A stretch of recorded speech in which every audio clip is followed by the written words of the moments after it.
آئیے دوستو، آج میں بتاتا ہوں آپ کو قل هو اللہ شریف پڑھنے کا وظیفہ اور قل هو اللہ شریف پڑھنے کے فائدے آپ کو بتاتا ہوں، کیونکہ سورہ اخلاص کے اتنے بڑے فائدے، اتنی بڑی اس کی برکت ہے۔ اگر آپ لوگ اس کو جان لیں تو انشاءاللہ آپ کی دعائیں قبول ہوں گی اور انشاءاللہ آپ کے بگڑے کام بھی بن جائیں گے۔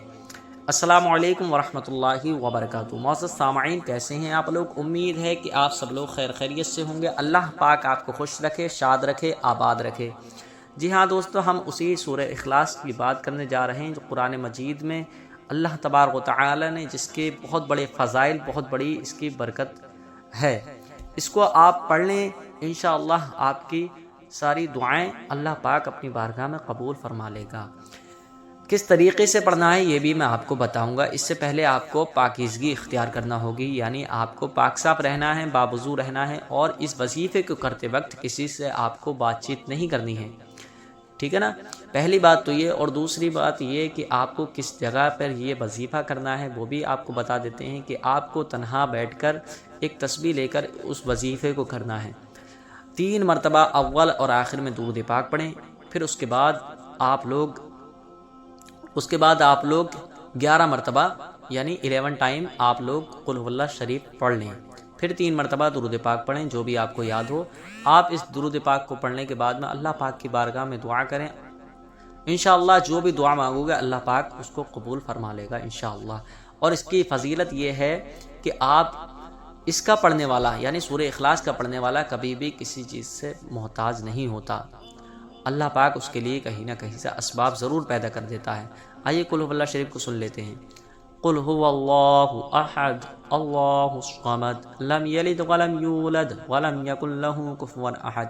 تم فرماؤ وہ اللہ ہے اور وہ ایک ہے، اللہ بے نیاز ہے، نہ اس کی کوئی اولاد ہے اور نہ وہ کسی سے پیدا ہوا اور نہ اس کے جوڑ کا کوئی۔ قل هو اللہ احد، تم فرماؤ وہ اللہ ایک ہے۔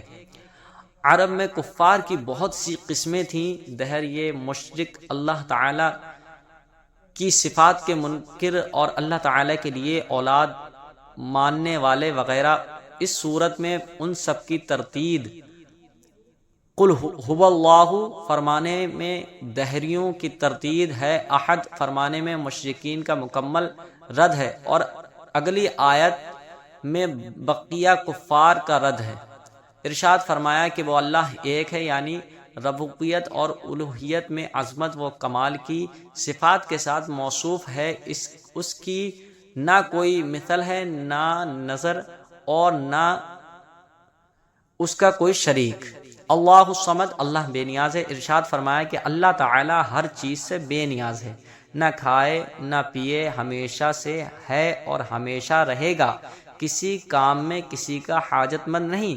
لم یلد ولم یولد، اس نے کسی کو جنم دیا اور نہ وہ کسی سے پیدا ہوا، اس نے نہ کسی کو جنم دیا نہ کسی سے پیدا ہوا۔ اللہ تعالیٰ اولاد سے پاک ہے، کیونکہ اولاد باپ کی جنس سے ہوتی ہے اور اللہ تعالیٰ اس سے پاک ہے۔ یوں نہیں وہ خود کسی سے پیدا نہیں ہوا، کیونکہ وہ قدیم ہے یعنی ہمیشہ سے ہے، اور پیدا ہونا اس چیز کی صفت ہے جو پہلے نہ ہو، پھر وجود ہے آئے۔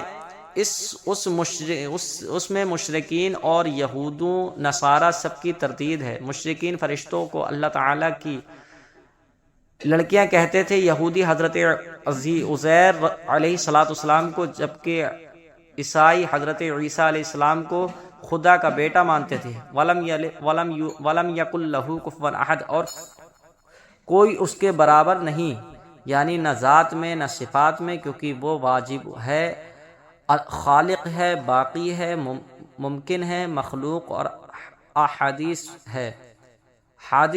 اس کی